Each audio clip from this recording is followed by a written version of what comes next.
ये कहानी मैं एक लड़की के पॉइंट ऑफ व्यू से बता रहा हूँ।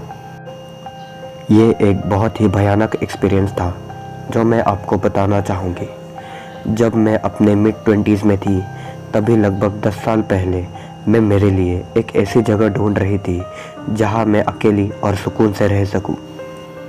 और तभी मुझे एक घर मिला जो काफ़ी सस्ता भी था और मेरे लिए परफेक्ट था। तो मैंने जल्दबाजी में उस घर के मालिक के साथ कॉन्ट्रैक्ट साइन किया और मैं उधर शिफ्ट हो गई। जब मैं घर के अंदर जा रही थी, तब मैंने मेरे घर के दरवाजे पर एक नोट देखा जिस पे लिखा था, इस घर में आज तक कोई भी 1 महीने से ज़्यादा नहीं रुक पाया है।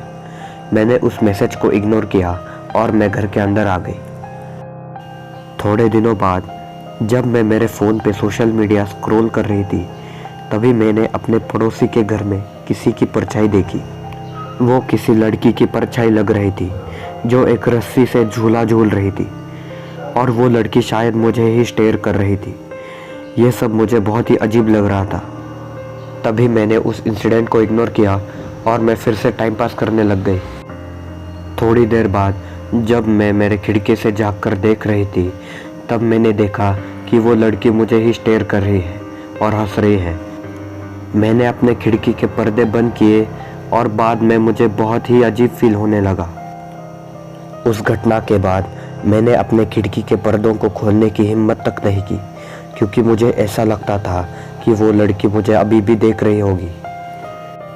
एक दिन जब मैं अपने घर पे अकेली थी, तब मैंने अपने दरवाजे से नॉकिंग की आवाज़ सुनी, और जब मैंने दरवाज़ा खोला तब मुझे ऐसा लगा कि मेरा हार्ट मानो मेरे मुंह से बाहर निकल जाएगा। वो वही लड़की थी।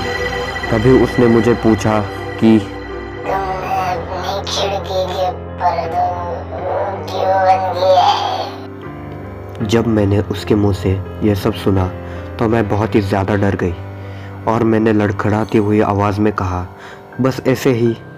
तभी वो लड़की अचानक गाना गाने लगी और उसने मुझे बताया, तुम्हें अपनी खिड़की के पर्दों को खुला रखना चाहिए ताकि वो मुझे देख सको। जब मैंने ये सब उसके मुंह से सुना तब मैं बहुत ही ज़्यादा डर गई थी और मैंने अपना दरवाज़ा तुरंत बंद कर दिया। मेरे मन में यह ख्याल आया कि मुझे पुलिस को बुलाना चाहिए, पर मुझे चीज़ों को और बिगाड़ना भी नहीं था, इसलिए मैंने पुलिस को नहीं बुलाया। तब मैंने अपने विंडोज़ के कर्टन्स ओपन किए क्योंकि मुझे लग रहा था कि वो फिर से मेरे घर पे आ जाएगी। और तभी मैंने देखा कि वो अपने रस्सी को ऐसे लटकी हुई थी जैसे वो एक झूला झूल रही हो। वो मुझे ही देखी जा रही थी। मैंने उसको थोड़ी देर के लिए देखा और मेरे बॉडी से पसीना भी आने लगा। मैं बहुत ही ज़्यादा डर गई थी। मैंने जल्दी से अपने विंडोज़ के कर्टन्स बंद किए और मैं किचन में चली गई। उधर मैंने एक गिलास पानी पिया अपने आप को शांत करने के लिए। मुझे वो लड़की बहुत ही अजीब लग रही थी, पर उससे मुझे एक अजीब सा लगाव भी हुआ था, मुझे पता नहीं क्यों। अगले दिन मैंने अपने खिड़की के पर्दे खोले और मैंने देखा कि वो लड़की वहाँ नहीं थी। मैंने बहुत बार मेरी खिड़की से झाँका, पर वो लड़की मुझे नहीं दिखी। करीब 2 दिन बाद मैं उसके घर उसे देखने के लिए चली गई और उसके घर का दरवाज़ा नॉक किया। तो उसने अपना घर का दरवाज़ा खोला और मुझे अपने घर पर इनवाइट किया।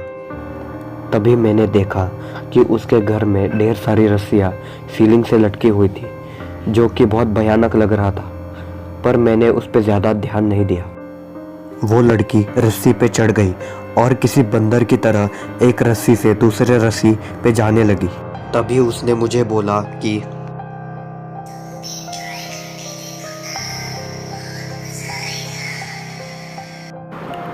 वो रस्सियाँ काफ़ी बड़ी थी, जो कि मेरे लिए बहुत ही अजीब था। फिर मैंने उस रस्सी पे चढ़ने की कोशिश की, तभी मेरा बैलेंस बिगड़ गया और मैं वहाँ से गिर गई। मैं दर्द के कारण चिल्लाने लगी। तभी उस लड़की ने मेरी तरफ देखा। उसके चेहरे पर कोई भी भाव नहीं थे, वो बस मुझे देखकर स्माइल कर रही थी। वो इंसिडेंट बहुत ही डरावना था। मैं उसके घर से निकल आई और अपने घर चली गई। थोड़े दिनों बाद उस लड़की ने मेरे घर का दरवाज़ा नॉक किया। मैंने वो दरवाज़ा नहीं खोला और उसको इग्नोर करती रही। और वो मेरे घर के सामने गाना गाना कंटिन्यू करने लगी। उस घटना के बाद मैंने वो घर छोड़ दिया और मैं दूसरे घर में शिफ्ट हो गई। थोड़े दिनों बाद मैंने इंटरनेट पे एक न्यूज़ देखी। मैंने पढ़ा कि एक आदमी जो कि करीबन मेरे ही एज का था, वो उस घर में शिफ्ट हुआ था और थोड़ी दिनों बाद उस आदमी की डेथ हो गई। तब पुलिस ने उस साइकोपैथ लड़की पे शक किया और उसको अपने गिरफ्त में ले लिया। मैं बहुत ही ज़्यादा डर गई थी। मैंने सोचा कि अगर मैं उस घर से शिफ्ट ना होती तो आज मेरा भी वही हाल होता जो उस आदमी के साथ हुआ था।